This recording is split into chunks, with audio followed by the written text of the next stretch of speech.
There's a weird thing happening in politics now where sounding fake is disqualifying, but being unqualified somehow isn't. You can say something completely detached from reality, but if you say it in jeans shirtless or with enough bar fight conviction, people hear it as truth. And that's the trick. We've built a culture that trusts performance more than competence. Looking authentic now beats knowing what you're doing. And once that happens, every institution starts filling up with people whose main skill is making certainty feel emotionally satisfying. This is Shrink the Nation. Let's go. This is Shrink the Nation, a podcast for thoughtful, informed adults, preferably holding a drink and definitely holding a thought. The views expressed here are ours alone. They do not represent our employers, institutions, licensing boards, government agencies, bourbon distilleries, or most emphatically, our families. They've been very clear about that. This show is for education and entertainment only. Nothing you hear is medical, psychiatric, legal, or professional advice. We're clinicians, not your clinicians. If something we say stirs you up, that's not a crisis, that's a journal entry, or an email sent politely. We're here to challenge ideas, not diagnose strangers on the internet. And if you are in real distress, please reach out to a professional who can actually help you. Hey, I'm David. I've given the better part of my life to the military. I'm also a board certified psychiatrist. Today, I'm drinking Cooper's Craft Barrel Reserve 100 Proof, and this is the last two. So I think it's a good start, Robbie. It's a good start. After a couple of sober episodes from David, we've got him back in the saddle. This is pure Shrink the Nation. This is how it started. A couple of psychiatrists who also are friends like to talk about stuff over a couple of drinks. So I'm Rob. I've got 26 years in psychiatry, board certified, and about 30 years in the military. Robbie, I got to start this week with a dramatic reading of one of the most profound quotes I think I've ever come across. Now, I want you to imagine that the person who's sitting across from you saying this to you has a sullen look on their face. They're just staring off into the distance. Clearly, strong memories. They're lost in this moment. War is ugly. It smells bad. And if anybody's ever been there and been able to smell the war that's happened around you and taste it and feel it in your nostrils and hear it, it's something that you'll never forget.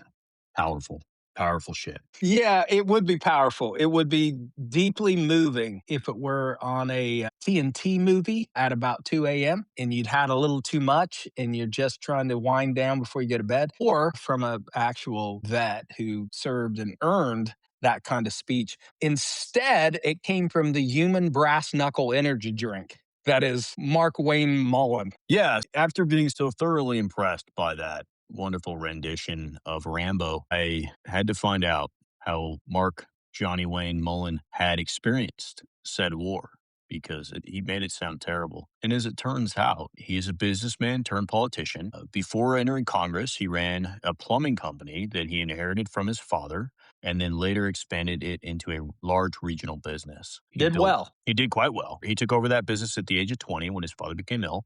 And Yep, then a later lot of built money in shedders.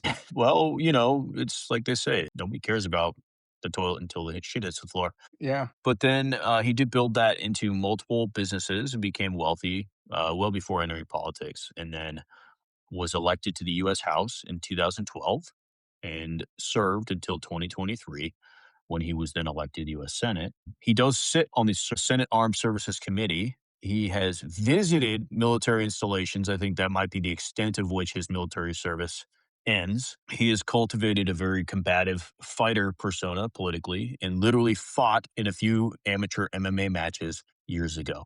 So I'm disappointed by that, Robbie. I thought Jim Bob Mullin here went to war, but apparently, as it turns out, he didn't. He never did. He never served in the military in any capacity other than to say that he understands war. So good on him. Good on him. He put together some poetic prose to pretend, I hesitate to call it stolen valor. He's not pretending to have had a medal. He's not alluding necessarily to personal experience. He's certainly waxing poetic about a thing that he knows nothing about. Nothing about. He has no idea what that smell is or what the sounds are. Actually, as I'm talking about it, I'm getting worked up. I'm ready to challenge him to a fist fight.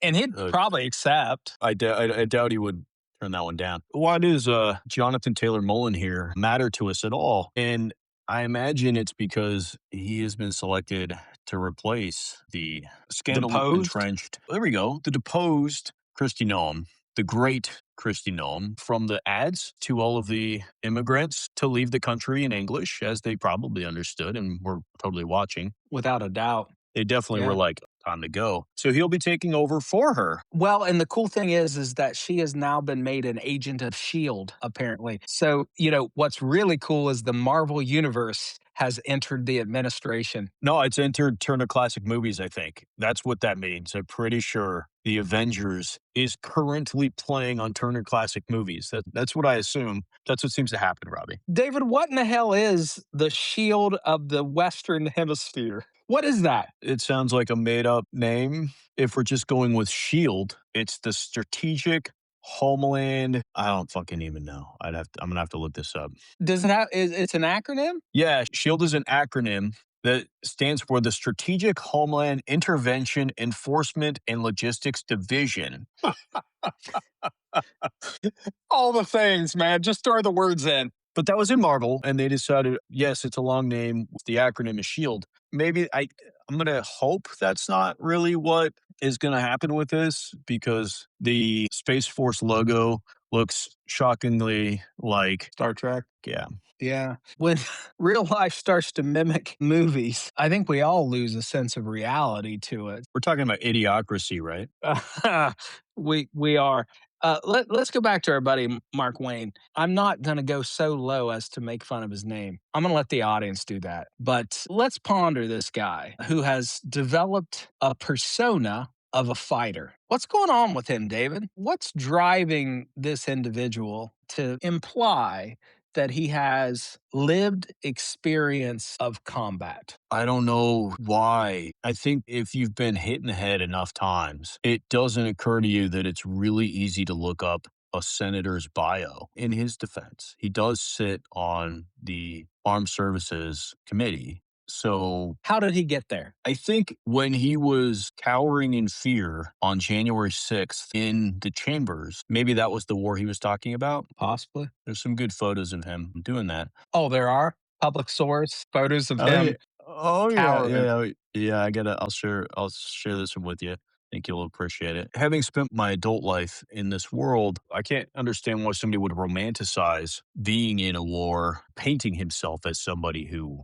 will fight and all this. I believe the quote was in him in defense of military actions. And so he was defending why. I'm not sure how that quote applied really, but he was attempting to defend actions that and decisions that have been made to send people into war. So I guess the best way to say this is, fuck, I have no clue, Rob, I know. why I don't either. somebody who's I don't either. obviously not ever experienced that would walk around telling everyone that he has, or at least alluding to the fact that he has. I guess he watched Saving Private Ryan a couple of times and then got hit in the head. Maybe that's it. I saw it 3 times. It was hell. 12 straight hours. I underestimate the power of Saving Private Ryan sometimes. I might need to rewatch it to give myself, several weeks of nightmares again. But what I can say, having spent a vast majority of my adult life in the military, is that without a shadow of a doubt, among our tens of listeners, there's a number of folks who have served in the military. I know this just statistically has to be true. But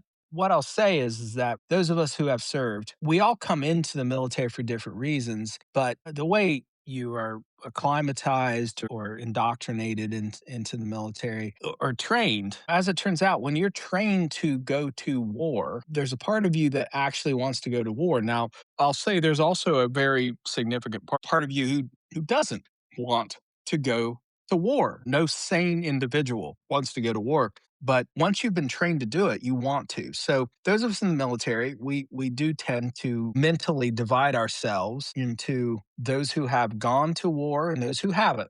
And those who haven't feel just a little bit less than those who have. Now, those who have gone to war then divide themselves into those who were there in support positions and those who were there in combat positions. And, the nature of modern war doesn't draw a huge distinction but between that indirect fire is indirect fire, IEDs are IEDs. It doesn't matter if you were in a support position or you were in a combat position. Those things were threats to you individually. But We do this, we make this distinction. And then if you talk to combat soldiers, divide themselves out into those who are in a combat position and those who are in a primary tip of the spear special operator kicking in doors doing the actual combat work. And then if you get down to those folks, they continue to divide themselves into those who did high profile missions, high danger missions, and those who did the other kinds of missions. Now, most people, civilians who not, they don't draw these distinctions. They don't think about this. They think about people who have served. They see someone in a uniform, they say thank you for your service. They do those sorts of things. What I'm, I guess, struck by is that you're never good enough. It never is efficient enough. You've never suffered enough, done enough, all those things. What is frustrating to me in this, and this is coming from a combat vet standpoint, I guess, is that his implication was that he knows this. He knows it. He's experienced it. You don't say that kind of stuff poetically. You write it in your book, whatever, but you don't say it poetically if you're not trying to imply that you were there. And this guy apparently has lost track of himself. He's lost that connection with what's reality, what's not reality. And he laid out this implication that he was there. And he wasn't there. Doesn't know these things. He doesn't know what it smells like. He doesn't know what the sounds are like. He doesn't know what the aftermath is like. He knows none of these things. I find it insulting, is what I find it. And we're going to probably have to change topics because there's nothing that I can come up with that I find funny about this, other than that he's ridiculous. And now he's in charge of Homeland Defense. That's funny. That's irony. Correct me if I'm wrong. He's the most educated person in the Senate. I think you're wrong. I think you're wrong. Okay, well, what was it then? Least educated. Least educated guy in the Senate. Okay. People make that mistake all the time. It's flipping the valence. He has a law degree, right? He does not, to my knowledge. But he does have a strong law enforcement background. No. I think he has a background in plumbing. He has a wealth of national security experience, though, correct? No, I think that's very close to zero, actually. Okay. But he does have a great deal of security, intelligence, and emergency management skills, though. Also zero. Also, the big goose egg, none. Zero. If you've ever been to Tijuana and had the tacos, I could tell you that does create quite the emergency situation. And I imagine He may have that. he's dealt with it. So there you go. Well, I think then he's wholly qualified. In this administration, absolutely. What'll probably help him is that what probably differentiates him from Christy Nome is that he doesn't seem to have any aspirations to self-promote. I think this is a guy who's in it really for the greater good. No aspirations to aggrandize himself, I think, because someone who doesn't want to aggrandize himself would not go into a soliloquy about what war is like and not have it ever been there. So no, I think he's pure. Don't discount the Saving Private Ryan thing. I'm pretty sure he's seen it. It's a really distressing movie. It's hard to watch that. I guess to segue to another topic, since we're talking about people who completely lack any qualification that hasn't stopped them from doing their job, let's talk MAHA. Let's do that. MAHA is fascinating. It truly is. Make America healthy again. Again, I wonder when we were healthy, other than when we were underfed and during the Depression, we were probably healthier. Yeah. There was that one commercial for Diet Coke where the ladies were oogling the guy who would wear jeans and take his shirt off and drink a Coke. Yeah. So I think that's where we want to get back to. Shirtless men with jeans doing Do stuff. we want to get back there, or does Kennedy want to get back there? Because I think this is a Kennedy thing. I think he locked that in. Clearly, he likes to work out in jeans. Our tens of listeners who are fitness focused and like to work out, I'm sure you're all wearing your Levi's in the gym, when you're running, when you go to the sauna. I'm sure you're in the Levi's. I know I put my Levi's on every day Yeah. before I get to the gym. I find denim and long runs to be quite the combo. Skin tight denim. Well, you can warm your coffee up on your lap right afterwards. So just You just kind of nuzzle it up against your crotch. Particularly if you're into chafing. You like the burn, I bet the man goes through a lot of baby powder. tons, and hydrocortisone cream. I think is secret to success. Anyway, gosh, we could delve into that psychology. Hey, let me ask you this, David. Let's say you're driving along and you maybe hit a bear. I mean, just theoretically, Okay. you hit a You hit bear. a bear. So I'm driving, I hit a bear. Yeah. I would probably freak out, Huh? put the bear into my trunk, and then dispose of it in a densely populated area with some forestry. I would find a park. Random park. What I would not do is leave the bear in the woods where I found it. Yeah. That's crazy. I mean, if you hit a bear, obviously you got to transport its carcass Hundreds of miles. to a densely populated urban area Yeah, yeah, yeah. with a park and then leave it there. Yeah. Funny because when I play this scenario out, that's not at all what I would do, but I'm not surprised you'd do it. That might be a fever dream that I had. As it turns out, what you just described is exactly what this guy did.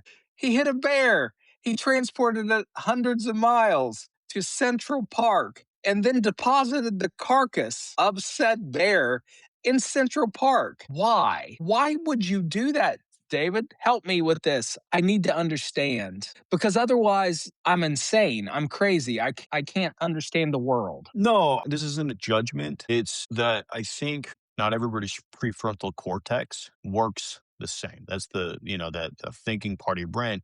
I think that things like roundworms and illicit substances can really, really alter the way that somebody might cognitively process something like hitting a bear with a car. It really does sound like I think if I called you up and I was like, Rob, holy shit, I had the craziest dream last night. I ran over a bear.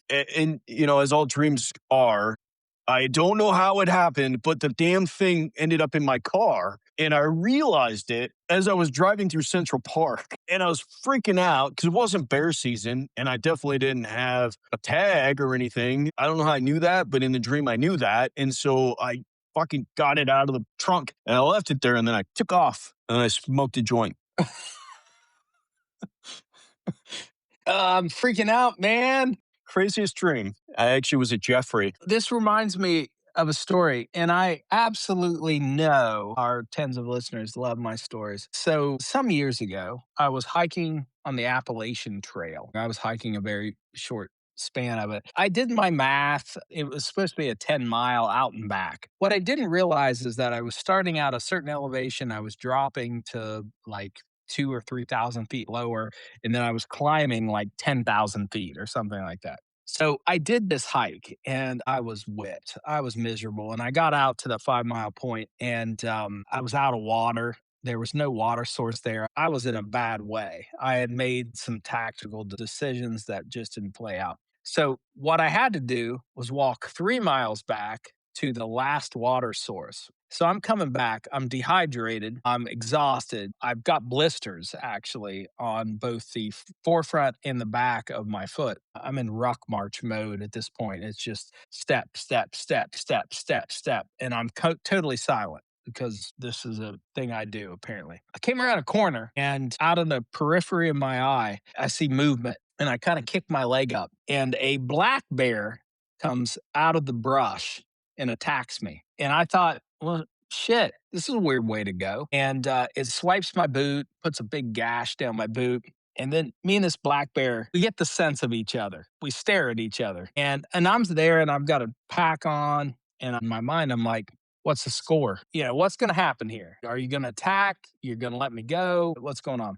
So the black bear makes eye contact with me. Now, I am utterly exhausted. I am certain I had no adrenaline. I had nothing to give this black bear. So I'm sure he smelled the air and he thought, this is a weird scenario. This guy isn't afraid. And I wasn't afraid because I was too goddamn exhausted to be afraid. And he takes off. He runs about 100 meters, climbs halfway up a tree, and then he makes weird eye contact with me.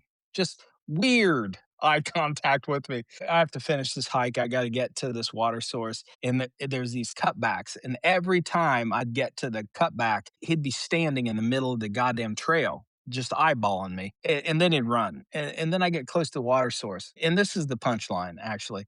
I get close to the water source, and there's a group of girls. It's a stream, but there's a pool that they're all in, and they're in bikinis, and they're having a good time. The story just got good. Yeah. I yell at them. There's a bear. There's this agitated bear, and they may want to evacuate the area.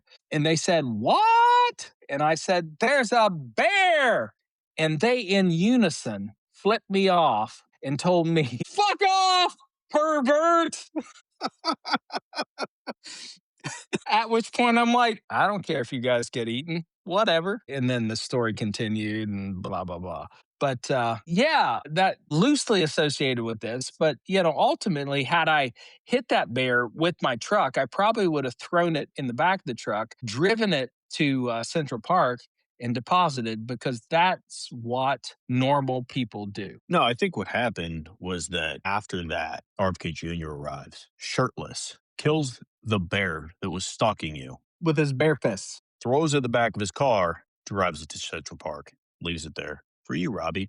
Robbie, he did that for you. And that's what MAHA is all about, okay? It is all about making America healthy again. One bear at a time. So you're healthier for it. Well, and here's the thing about MAHA, folks. If we were to reverse course, I don't know, 20 years ago, MAHA would be a decidedly left wing concept. And somehow it has drifted into a space that it is actually almost apolitical. It's both sides. And I shouldn't say apolitical because it's both sides at their extremes. Now, the core of MAHA is not unreasonable. The core of MAHA is that food is important. And the truth be told, folks, we developed as humans in an environment where starvation was the enemy. And we have now persevered into an environment where food is the enemy. We were absolutely not designed to live in an environment where there's a McDonald's on every corner. A Big Mac, as it turns out, is perfectly designed to stimulate all the things that our bodies need. It's fat, it's sweet, it's all the things. There is no doubt that at this moment in time, food is our enemy. Poor diets, bad food choices, that's what's killing us. And I can get behind that. The dietary, my gosh, if you want to be healthy, if you want to live longer, if you want to feel better, eat better. And it's hard, but eat better. Not eating as much processed food, Absolutely. Kill the processed food, folks. eating things in moderation. These aren't new concepts. They've been around for a long time. Eat more fiber, eat less sugar, eat fewer things that have preservatives. We weren't designed to eat as many carbs that are available. Right. You can't go to a gas station and get whatever gummy, salty, sour things. Yeah, I think we can all get behind that. But what is fascinating to me is the grift that has inserted itself into MAHA. That if they were just let's eat better, people. I'm a convert. But if it becomes, let's not vaccinate, let's do these high end IV craziness, that's where the grift comes in. You start with something that's not sketchy. You lower the defenses of somebody by talking about very common sense, reasonable, logical things, and you have your foot in the door. Then you start to bring in this way to create an us versus them. You have the whole workout and genes thing. Trust me, not because I come with a lot of knowledge or I come with a lot of experience, but because I'm real. I'm not going to wear this expensive workout stuff that those elitists would. I'm just going to throw on my old jeans, strip off my shirt, show you my abs. And that's just getting in the door. Then you start to prove to everybody that you're not a scientist. You're not coming at them with nothing but fact. You're not coming at them with scientific research because that's elitist shit. Who has time to read an article about the benefits of fiber when really what you could be doing is taking this supplement? That's the elitist shit. And that's what Well, frustrates me clearly, about. that's what's so interesting psychologically is that who you're appealing to, you're being incredibly elitist. The reason that people aren't eating the non-processed, non-GMO, non-preserved foods is that it's expensive to do that. Poor.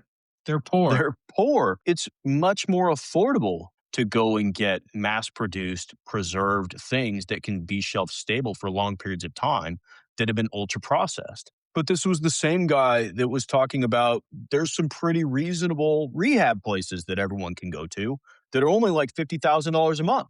I don't know why everyone's not going to them. They were fantastic for me. Look, I'm not doing drugs anymore. Well, unfortunately, not everybody can afford that, but it's not saying we're anti elite. It's implying that we're anti elite while we are being extremely elitist. But these are great ideas, some of them. They're just mixed in with very bad ideas, like not getting vaccinated. The story of public health is that you have to set aside your elitist views on what healthy is. This is the truth, folks, and I encourage you to Google it. One of the most effective public health initiatives that has ever been engaged in is the transition from whole milk to 2% milk. Most people get the blue gallon of milk now. That's not always been the case. The impact of transitioning from whole milk to 2% milk was profound from a public health standpoint. And that's what we're shooting for when you are the leader of the nation in terms of public health. It's not these kind of niche, eat this way, drink these things, because the reality is the vast majority of our population, they just can't do that. They don't have the wherewithal.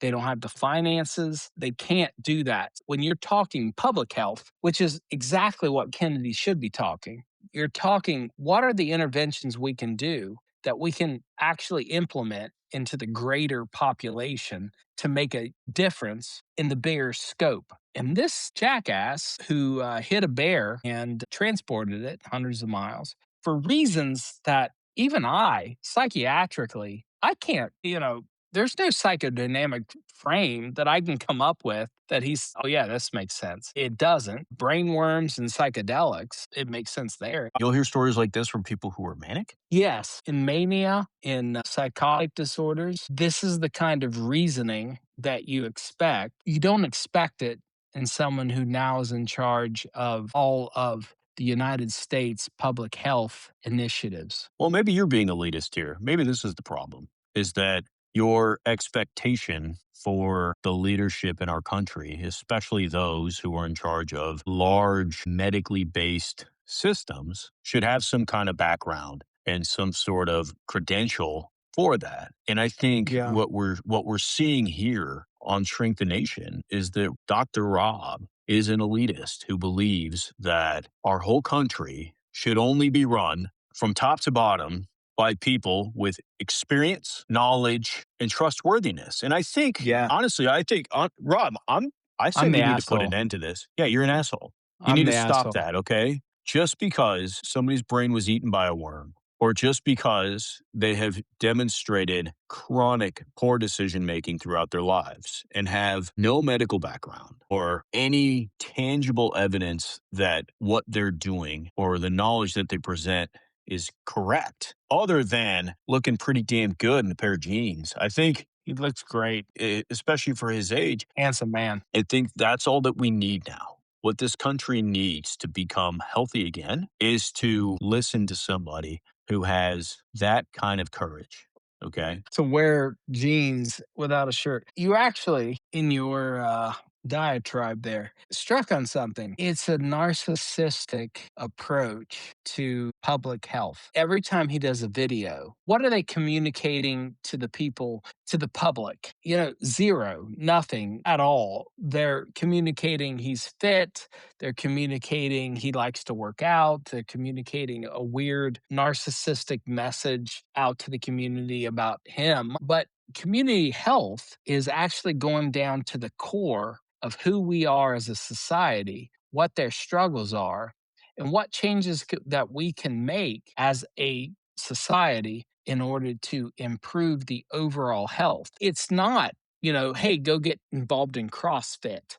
That's stupid. That's not going to work. It's not drink whole milk, because a vast majority of people who are eating Cheetos, who drink whole milk, are also not contributing to their health. These are incredibly elitist perspectives. Rob, I'm disappointed in you because not only are you being elitist in your assumptions, but you're also boring. That was boring. Start talking about public health and how people can't do things like afford expensive rectal detoxes and Saunas. saunas and $150,000 red light bed. What is elitist is not letting people have what they want, which is fantasy, that if they just think like that they will also be like that.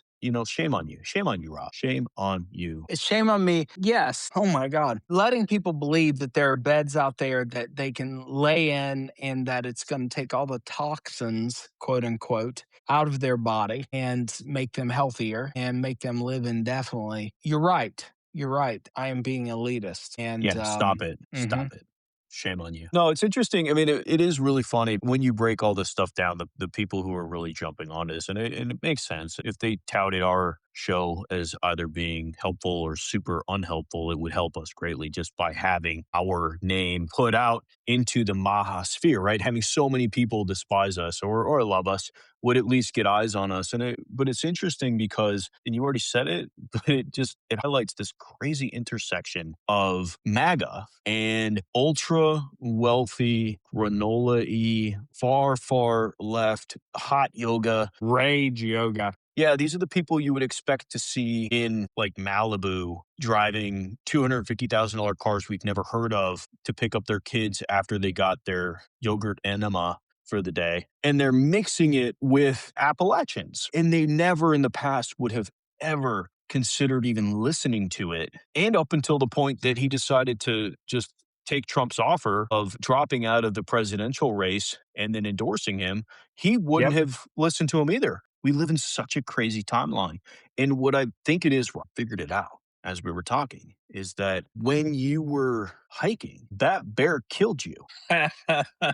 And the rest of us, this world that you live in, is Lost. This is the lost scenario. this is just, yeah, you're either it killed you or like you are sitting dying somewhere on Purgatory. the Appalachian Trail. Yep. And this is just, you have just continued to live in this weird fantasy that we're all suffering through. Yep. And I just want to say, fuck you, Rob. Why are you doing this to us? Why do the rest of us have to suffer through this weird fever dream of yours that is That's this now? it's a reasonable question. Everything was going pretty damned well It was. until that bear thing. And then it just It went was. off a fucking terrible cliff. Terrible cliff. The bear thing was 2018. Okay, Yeah, so they weren't going super well, but they were going. They were going. they Now, were going. this is what it is, I think. This is what's happened. Well, all right. To our tens of listeners, I'm going to extend a sincere apology that you have been ensnared in my pre-death fever dream. I am going to actually go to bed tonight hoping that it's 2018 and all the shit that we have lived through is just really a manifestation of my own stuff. It's really sad that I kind of hope so too, Rob. I I did hope too. so too. I hope that you No, wake up and we're all back in 2018 and we could just go, for the love of God. No. but coming back to Maha, because as much as I wish that, I wish I could just go to bed, have a heart attack, it ends. You guys get to move on with your lives and normalcy returns. The Maha thing, it's dangerous because it throws so many webs out that if they were to stay focused on eat well, eat non processed foods, I could respect it. It wouldn't work as a public health policy because telling people what they need to do has never worked because that's not how biology works. That's not how psychology works. What we crave is what we crave. What we want is what we want. But if they could just limit it down to that, what makes me feel like this is a grift is that what they're proposing is so many things that the average Joe can't actually implement. And beyond that, it's not public health. Public health is what can we do that actually impacts everyone? I agree. I think the sad thing is going to be that the damage that's being done today isn't easily measured. The downstream effects over time are going to be exponential. We just won't really see that other than measles outbreaks and young children dying and stuff like that. But it's because it's not hitting home for a lot of people. They're not fully understanding how detrimental that's going to be. And we really won't for many, many years. It's the breaking down of systems that were built over time. And the truth is, and I think we can all agree that they weren't perfect. There has always been flaws to the CDC, Department of Health and Human Services. There's flaws to those systems, but they were at least steady. And if you wanted to change them, which by all means, let's make adjustments and make things better over time. Doing it wasn't by blowing them up and sowing distrust into people's minds on otherwise largely successful public health initiatives. Anyway, I think, Rob, this has been a very sarcastic laden episode. Hopefully, people understand that a lot of what we were talking about was incredibly tongue in cheek. The dry humor of it was hopefully not lost on everyone. With that, Rob, do you have any prescriptions? Yeah, I do. Markwayne Mullin must choose whether he is a senator or a monster energy drink with a security clearance. Every Republican eventually produces one guy who looks like he wants to settle a budget dispute in the parking lot. Strongman vibes are not policy framework, they're cardio for people with unresolved father issues. That's my primary one. That's a good one. I agree. I'm going to say that you and all of us, we need to do our next workout in jeans. I think everybody needs to slap on, Some denim. throw some tight fitting denim on, rip that shirt off, and really have a great workout and understand how good a workout you can have in a pair of jeans. You get extra points if they're cutoffs, get some Daisy Dukes on, get that crotch super hot and sweaty, and then completely ignore science. 24 hours. You want that crotch really swampy. Major swamp ass going. You just stimulated another for me. MAHA must stop confusing nutrition with salvation. You don't heal a nation by turning food labels into purity rituals. The second broccoli becomes the morality identity, you've built CrossFit with federal letterhead. The point is, public health is not national salad based personality disorder. Very true. Well, I'm going to sober up. No, you're not. You're going to go to sleep. I'm going to get us some sleep based sobering, as one does. Thank you, Maha. I'm going to cut this episode into something listenable. So I'm excited for that. Good luck. And then I'm going to let our listeners know that right now we do not have an episode planned for the 17th. So if you don't see it, it's not because Rob died. It might be. It might be because he died and he's going back to reality. Maybe, maybe not. But it's because we're going to take an episode break and then we're going to be back on the following week. Yeah, it has nothing to do with that bear finally getting the best of me, nor has it anything to do with us giving up on this whole project. It's a David's a jackass. If we can do an episode, even if we can do a short one, we will, and we'll try to get it out there. So we'll see. It really depends on what our schedules look like. But if you don't see anything on the 17th, don't worry. We'll be back the next week. We will. Thanks for sticking around, everybody. Appreciate all tens of our listeners. We are very appreciative that anybody even gives a shit what we have to say. Hit subscribe, hit like, share with your friends if you can. And that's about it. So we're going to cue up that music and step on out. See you in a couple weeks.